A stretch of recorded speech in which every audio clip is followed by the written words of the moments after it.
Bonjour, je m'appelle Aurélie, je suis le GPS de Camping Car TV. Bonjour Aurélie, bonjour les télénautes curieux, généreux et respectueux.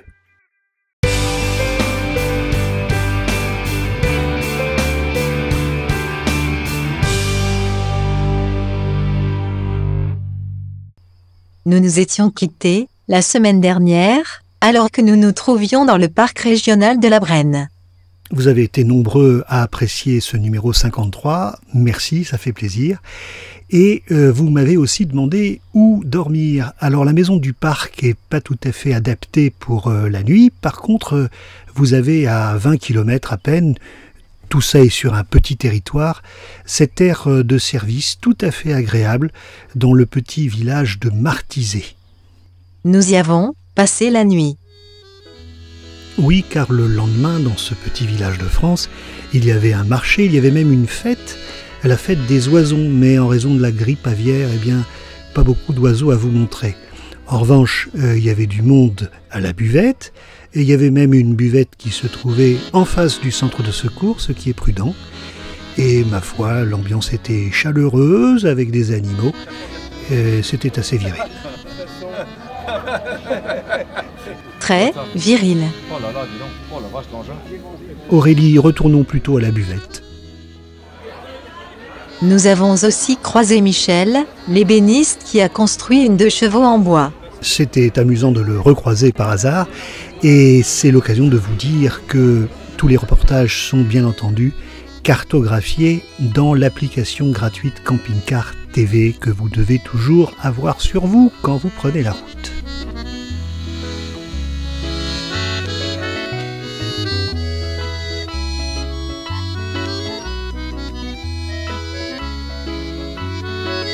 Nous avons roulé 90 minutes et nous nous sommes arrêtés dans un camping à Confolens. Le géoptimiste a eu un coup de cœur et a décidé d'y faire son reportage.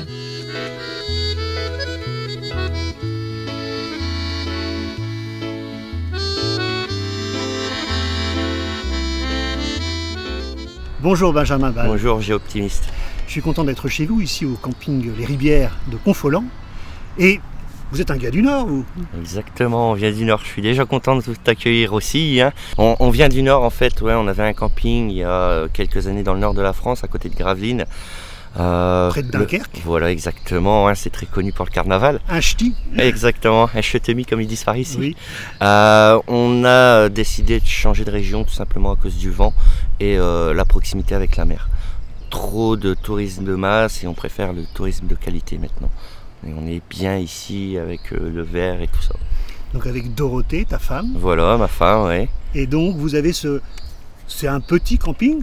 Ouais, ça reste un petit établissement, il y a 117 emplacements, on a 2 locatifs dedans, 2 blocs sanitaires, tout ce qu'il faut pour accueillir les touristes en fait.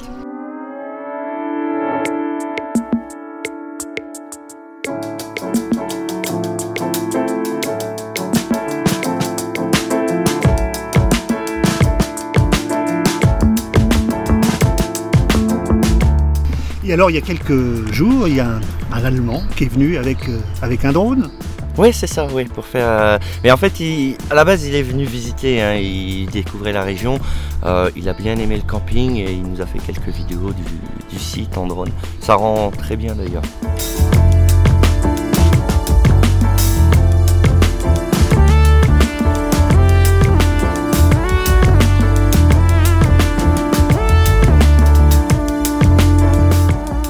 Il y a aussi ce petit coin là où on est installé, où les gens peuvent se faire un barbecue. Oui, on l'a créé cette année, l'espace détente, en fait, pour que les gens puissent se rassembler, discuter, échanger. Hein, c'est un peu le but du camping, la convivialité, quoi.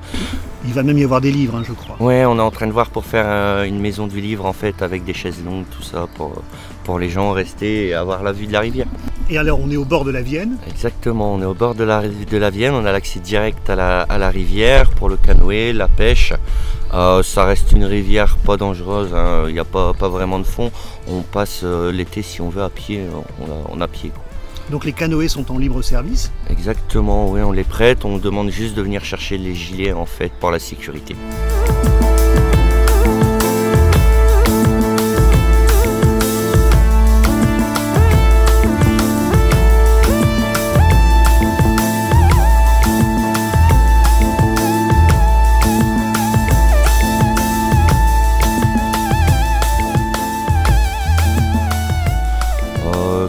on a beaucoup de belles pierres, d'anciens monuments, de ponts. La ville est classée art et histoire. On est en train de voir pour être village étape. Non, la ville se développe bien. Alors qu'est-ce qu'il y a à visiter dans le coin? On a énormément de choses. C'est une grande région, elle n'est pas très connue, mais il y a énormément de choses. Vous avez le village gaulois, qui est à Aes, à 5 km d'ici. Vous avez Casimagus, un village archéologique. Vous avez pas mal de châteaux, le château de Saint-Germain, le château de Péra. Vous en avez un aussi à Roumazières-Loubert. Et encore énormément de choses.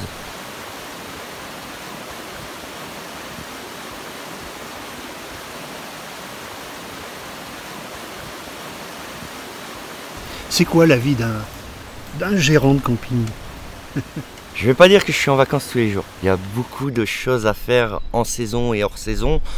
La principale chose, c'est surtout l'accueil, l'hygiène du terrain et après, bon, évoluer le site. Faut toujours évoluer un petit peu.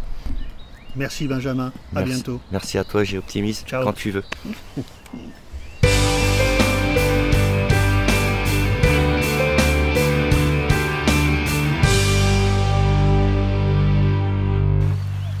Nous sommes à peine à 10 km de Confolens, dans le village gaulois, archéologique et reconstitué, de Corobiona.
Bonjour Patrick Beauce. Bonjour le géoptimiste. Je suis ravi d'être chez toi, ici, dans la maison du chef gaulois. C'est cela même, oui, dans le village de Coriobona, donc village gaulois reconstitué du 1er siècle avant Jésus-Christ. Et tout a été reconstruit comme on imagine avec les outils de l'époque. Voilà, c'est cela même. C'est une maison comme celle-ci, c'est 6000 heures de travail avec les outils qui étaient à cette époque-là, c'est-à-dire herminette, ciseaux à bois, hachette à douille. Donc ça reste le tourne à gauche. Pour faire un trou, il faut quasiment une demi-heure à 3/4 d'heure. Donc c'est relativement long au niveau du travail. Mais c'est une satisfaction première par rapport à l'expérimentation. C'est, voilà, avec des outils très très simples, on peut arriver à faire des choses merveilleuses. Et alors pourquoi le toit descend si profondément vers la terre? Parce que l'entrée est toute petite. Oui. Alors les Gaulois sont des hommes relativement grands pourtant. Ici en moyenne on est à 1m74 au niveau de la hauteur. Et puis quand on remonte plus vers la Belgique, là on est à 1m83. Donc ça reste quand même des hommes relativement grands. Mais si les toitures descendent aussi bas, c'est simple, c'est tout simplement parce que la pluie ne tombe jamais droite. Donc quand elle tombe sur le côté comme ça, il ne faut pas que la pluie touche le bas des murs. Donc c'est une protection de la maison, mais une protection complète de la maison. Mais il y a un puits de lumière là-haut. Et il y a un puits de lumière, voilà. Ce puits de lumière qui ramenait la lumière aux alentours de midi jusqu'à 3 heures.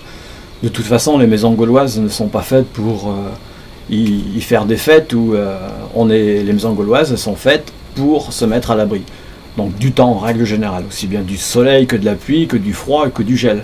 En règle générale, les Gaulois, ils vivent dehors.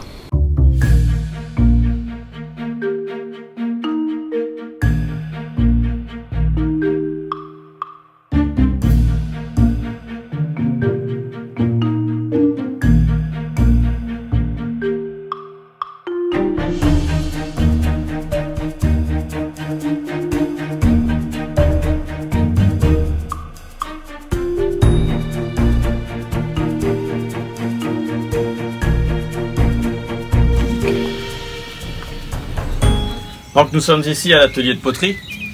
Donc cet atelier où on va fabriquer les poteries culinaires de tous les jours. Et puis ici, le potier, il vit juste de l'autre côté de ce mur-là, dans sa petite maison. Donc là, on va utiliser des tournettes comme celle-ci. Donc ça, c'est l'ancêtre du tour rapide. Ces tournettes qui vont servir notamment simplement pour les gros pots, parce qu'en fin de compte, ces gros pots sont relativement lourds quand on va les travailler, alors que les petits pots comme ça, on va les travailler plutôt à la main. Donc avec le principe du colombin, comme tout un chacun qui a fait de la pâte à modeler un jour avec une couronne et une autre couronne par-dessus, etc. On va créer ces poteries-là. Et une fois que ces poteries sont faites et réalisées, on va pouvoir travailler un petit peu plus profondément, soit avec les morceaux de cuir mouillés pour pouvoir les lisser, terminer avec des petits galets comme celui-ci là pour lisser, faire quelque chose de très très brillant, de façon à ce que au niveau de la cuisson ensuite, donc on a un rendu complètement noir, très très noir comme ce noir là. On se laisse à cette fameuse terra negra qu'on va appeler. Et puis surtout le but c'est de rendre la poterie complètement étanche du premier coup. Donc une fois ces poteries réalisées, on va les mettre au séchoir juste au-dessus. Et au bout d'un mois ou deux, suivant la saison, quand la poterie est sèche, direction le four. Four qui monte jusqu'à 1000-1050 degrés pour la cuisson. Donc on fait des cuissons dites en réduction d'oxygène, de façon à ce qu'elles soient complètement noires.